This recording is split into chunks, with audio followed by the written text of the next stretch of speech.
बहुत समय पहले रामगढ़ नाम का एक गांव था। उस गांव के नजदीक एक जादुई जंगल था। उस जंगल में जाने के लिए लोग हमेशा ही डरते थे, क्योंकि उस जंगल में जो भी एक बार जाता वो वापस नहीं आता था। इसीलिए कोई भी उस जंगल में जाने की हिम्मत नहीं करता था। एक दिन सोना और मोना नाम की दो सहेलियां घूमने के लिए निकलती है।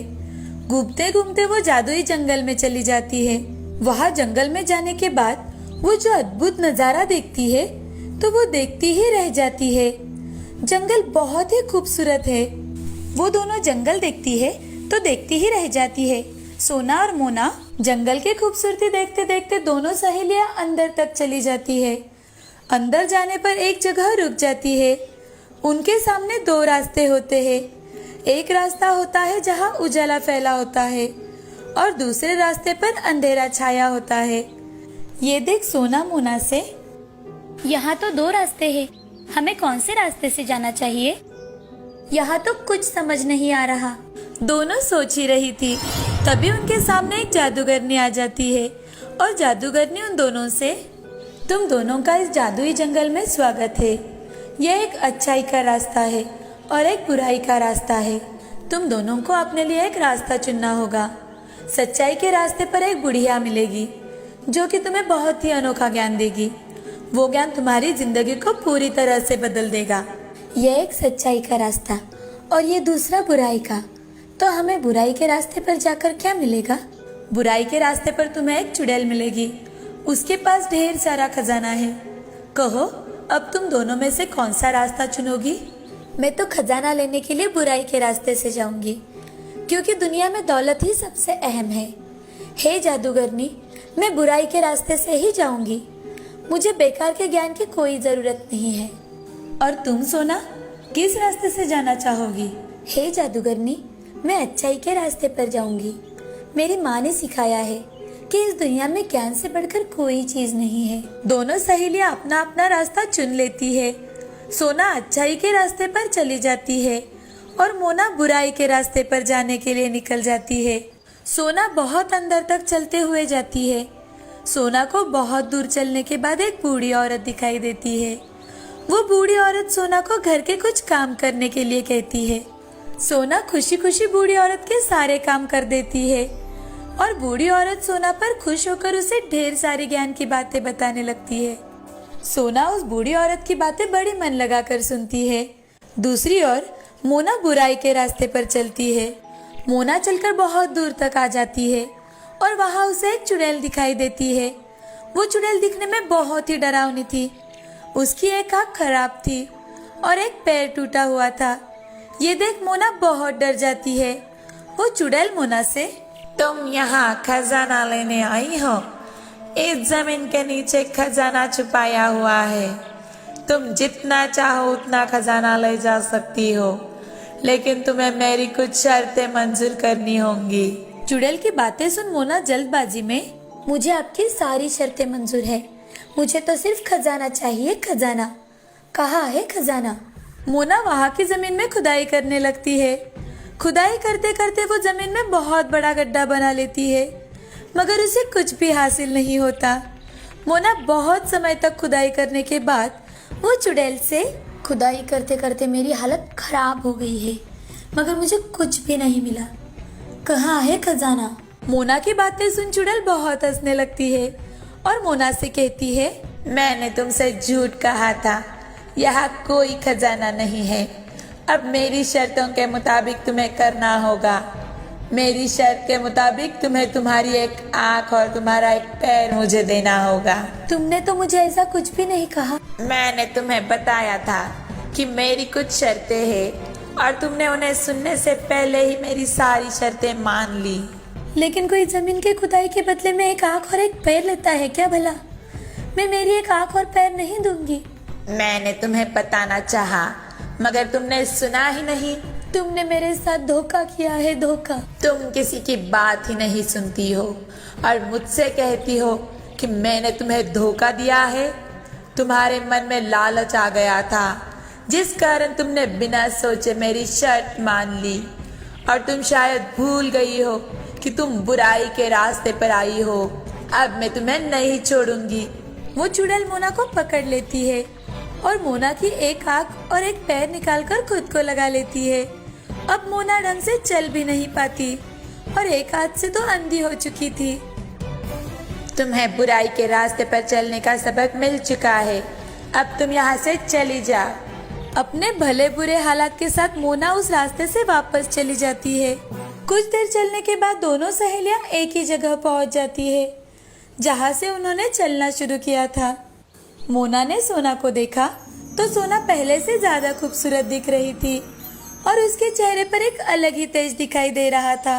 वहीं दूसरी तरफ मोना एक आंख और एक पैर गंवाकर पूरी तरह से बदसूरत बन चुकी थी। मोना और सोना एक दूसरे को देखती है और सोना मोना से, अरे मोना, तुम्हें ये क्या हुआ है? तुम्हारी आंख और पैर को क्या हुआ? उस चुड़ैल ने मेरी एक आंख और पैर ले लिया। उसने मेरी एक बात भी नहीं सुनी। मैं अपनी लालच की वजह से वहां गई थी, मगर मुझे वहां कुछ भी नहीं मिला। और तो और मैंने अपनी एक आंख और पैर भी गंवा दिया।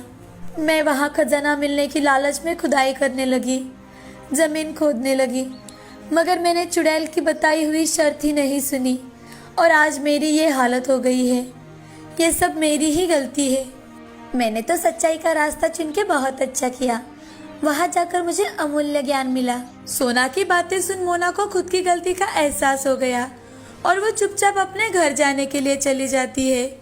सोना के मिले हुए ज्ञान की वजह से सोना ने जीवन में बहुत तरक्की की।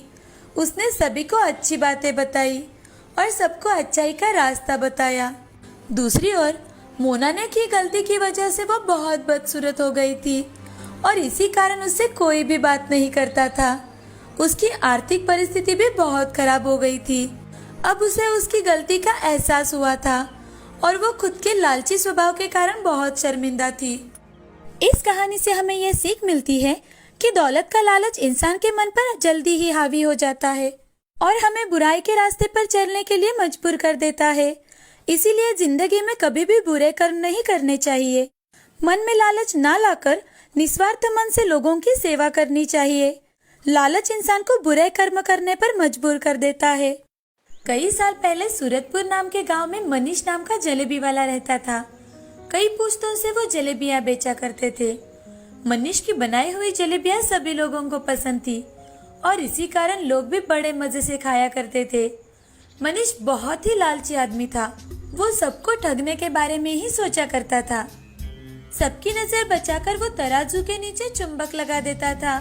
कुछ लोगों के तो पैसे हेरा फेरी करके, कुछ लोगों के झगड़ा करके उनसे ज्यादा पैसे वसूल कर लेता था। उसी गांव में एक आराध्या नाम की छोटी बच्ची रहा करती थी। वो बेचारी बहुत गरीब घर की थी। आराध्या दिन भर घर के सारे काम करके उसमें से वक्त निकालकर स्कूल में जरूर जाया करती थी।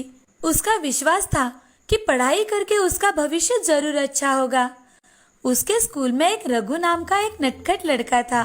वो हमेशा आराध्या को परेशान करता था और उसे हमेशा रुलाता था। एक दिन आराध्या रास्ते से चल के जा रही थी, तभी रघु पीछे से साइकिल पर आया और जानबूझकर आराध्या से टकराया। आराध्या साइकिल का धक्का लगने की वजह से नीचे सड़क पर गिर गई।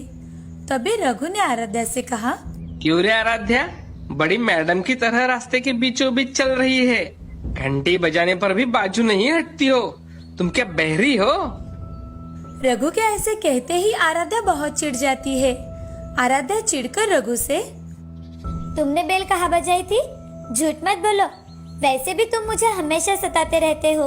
अगर तुमने फिर से ऐसा किया तो मैं हेडमास्टर जी से तुम्हारी शिकायत कर दूंगी। अरे जा जा, तुम्हें जिसको मेरा नाम बताना है बता दो, मुझे कोई फर्क नहीं पड़ता। स्कूल तो मेरे दादाजी ने बनवाया है और तुम्हें पता है मेरे पिताजी कौन है? जाओ तुम हेडमास्टर जी से कंप्लेंट करो। रघु आराध्या को फटकारते हुए वहां से चला जाता है। तभी आराध्या चुपचाप घर चली जाती है। एक दिन आराध्या अपनी माँ से, माँ, स्कूल के पास सब लोग कुछ न कुछ खरीद कर खाते हैं। मुझे भी खाने का मन करता है, मगर आपके पास पैसे नहीं है ना, इसीलिए आपसे मांगने के लिए सोचती हूँ। आराध्या की बातें सुन उसकी माँ सुमति आराध्या से, हे भगवान, मेरी गरीबी के कारण मेरी बच्ची मुझसे कुछ मांगने के लिए भी सोचती है। ऐसी परिस्थिति किसी माँ पर ना आए। ये 10 रुपए लो और इससे तुम्हें जो मन में आए वो खा लेना। ऐसा कहकर सुमति आराध्या को 10 रुपए दे देती है और वहां से चली जाती है। तभी आराध्या 10 रुपए लेकर बाजार में चली जाती है। वहां जाकर आराध्या एक जलेबी की दुकान के पास आती है। जलेबी की खुशबू सूंघ आराध्या वहीं ठहर जाती है। मनीष दुकान पर गर्मा गर्म जलेबी बना रहा था। गर्मा गर्म जलेबियों की खुशबू सूंघ आराध्या के मुंह में पानी आ गया। आराध्या वहीं खड़ी रह जाती है। तभी मनीष आराध्या से, अरे क्या चाहिए बेटी तुम्हें? गर्मा गर्म जलेबी दूं क्या? आपके जलेबियों की खुशबू बहुत अच्छी है। जलेबियाँ कैसे दे रहे हो चाचा? तभी मनीष आराध्या से, 1 किलो 240 की, आधा किलो 120 और 1 पाव 60 रुपए की, 10 रुपए की एक जलेबी। जलेबी के भाव देखकर आराध्या मन ही मन, बाप रे, यहाँ तो 10 रुपए की एक ही जलेबी मिल रही है। इस जलेबी से मेरा पेट तो नहीं भरेगा। ऐसा करती हूँ कि ये पैसे लेकर अपनी माँ को दे देती हूँ। माँ ने कितनी मेहनत से रुपए कमाए हुए हैं। ऐसा सोचकर आराध्या वहां से जाने लगती है। तभी मनीष आराध्या से, बताओ बेटी तुम्हें कितनी जलेबी दूं? मुझे जलेबी नहीं चाहिए चाचा, मैं तो सिर्फ देखने आई थी। अभी के अभी मुझे 10 रुपए दो, नहीं तो मैं तुम्हें यहाँ बांध कर रखूंगा। उसकी बातें सुन आराध्या बहुत डर जाती है और आराध्या मनीष से, चाचा, मैंने आपके दुकान से कुछ भी नहीं लिया और मैं आपको किस चीज के पैसे दे दूं? तुम कब से मेरे दुकान के सामने खड़ी होकर जलेबियों की खुशबू ले रही हो और मुझसे ही कह रही हो मेरे जलेबियों की खुशबू लेने के भी पैसे लगते हैं, समझी? मैं कहाँ से दूं चाचा, मैं बहुत गरीब हूँ। अरे मुझे उससे क्या मतलब, मुझे मेरे पैसे चाहिए वरना तुम यहाँ से नहीं जा सकती। मनीष की बातें सुन आराध्या रोने लगी और मनीष फिर से आराध्या से, अगर पैसे नहीं दे सकती तो यहाँ मेरी जलेबियों की खुशबू सूंघने क्यों आई? चलो निकालो पैसे, मुझे सब पता है तुम गरीबों के नाटक। आराध्या रोने लगती है। तभी उसका दोस्त रघु वहां से साइकिल से जा रहा था। वो देखता है कि आराध्या उस दुकान के सामने खड़ी रो रही है। साइकिल एक जगह खड़े करके रघु आराध्या के पास आया और आराध्या से, अरे आराध्या, क्या हुआ? तुम यहाँ ऐसे क्यों रो रही हो? आराध्या ने सारी बातें रघु को बताई। तभी रघु आराध्या से, आराध्या, मनीष जी ने कोई गलत बात नहीं कही। ये तो उनकी जलेबियां है। अगर कोई इसका सुगंध लेगा तो पैसे तो भरने ही पड़ेंगे ना। लाओ, तुम्हारे पैसे मुझे दे दो। आराध्या ने रघु को पैसे दे दिए। बेचारे को कुछ समझ ना आने के कारण वो एक ही जगह भूत बनकर खड़ी रह गई। तभी रघु ने वो 10 रुपए के सिक्कों को अपने हाथों के बीचों बीच ले लिया और उन्हें जोर जोर से हिलाने लगा। उन पैसों में से खन खन खन ऐसी आवाजें आने लगी। तब मनीष ने रघु से कहा, मनीष जी, क्या आपको पैसे की आवाज आ रही है? हाँ हाँ, मैं सुन रहा हूँ, मैं कोई बहरा नहीं हूँ। खन खन सिक्कों की आवाज मुझ तक पहुँच रही है। तो आपने पैसों की आवाज तो सुन ली, अब मैंने भी आपको पैसे दे दिए, समझे? क्यों रे बच्चे, ज्यादा नाटक कर रहा है क्या मेरे साथ? कहता है कि पैसों की आवाज सुन लेने से पैसे मिल गए। ज्यादा होशियारी की ना तो तुझे भी दुकान में बांध दूंगा। तभी रघु मनीष से, क्यों? जलेबी के सुगंध के पैसे आप मांग सकते हो, तो मैं क्या आपको पैसों की आवाज भी नहीं सुना सकता? अरे अंकल, तुम्हारा ये नाटक मेरे सामने नहीं चलेगा। जानते हैं मैं कौन हूँ? इस गांव के जमींदार का बेटा हूँ मैं, और ज्यादा होशियारी की ना तो पापा से बोल दूंगा और वो पुलिस से उठवा कर तुम्हें जेल भिजवा देंगे। ऐसा सुनकर मनीष हक्का बक्का रह गया। तभी रघु के साथ आराध्या उसकी साइकिल पर बैठकर चली जाती है। थोड़ी दूर पहुंचने के बाद रघु उसे साइकिल से उतार देता है। तुम तो मुझसे चिढ़ते हो ना, फिर तुमने मेरी सहायता क्यों की? आराध्या, तुम मेरी दोस्त हो और कोई मेरे दोस्त को रुलाएगा तो मुझे बड़ा गुस्सा आ जाता है। मेरे पिछले बर्ताव के लिए मुझे माफ कर देना आराध्या। कोई बात नहीं, तुम मेरे सच्चे दोस्त हो। तुमने मेरी कितनी मदद की है, थैंक यू। वो दुकानदार मेरे दोस्त को कुछ भी बोलता रहता और मैं सुनता रहूं, ऐसा कभी हो सकता है क्या? इसलिए मैंने उसे सबक सिखाया। वो बहुत ही लालची है, उसके दुकान पर कभी मत जाना। हाँ, मैं कभी भी उसके दुकान पर नहीं जाऊंगी। फ्रेंड्स, ऐसा कहकर रघु ने अपना हाथ आगे बढ़ाया। तभी आराध्या ने भी अपना हाथ आगे बढ़ाते हुए, फ्रेंड्स। ऐसा कहकर दोनों ने हैंडशेक कर लिया और उसी दिन से दोनों में गहरी दोस्ती हो गई। रघु के स्वभाव के कारण उसके दुकान पर कोई नहीं आता था। उसकी जलेबियाँ स्वादिष्ट तो थी, मगर उसके लालच की वजह से उसका धंधा धीरे धीरे चलना बंद हो गया। मनीष का लालच उसका पुरखों का धंधा ले डूबा। इस कहानी से हमें यह सीख मिलती है कि लालच बहुत बुरी बात होती है। लोगों को ठगना नहीं चाहिए। इन सब से हमें हमेशा दूर रहना चाहिए। लालच बुरी बला होती है।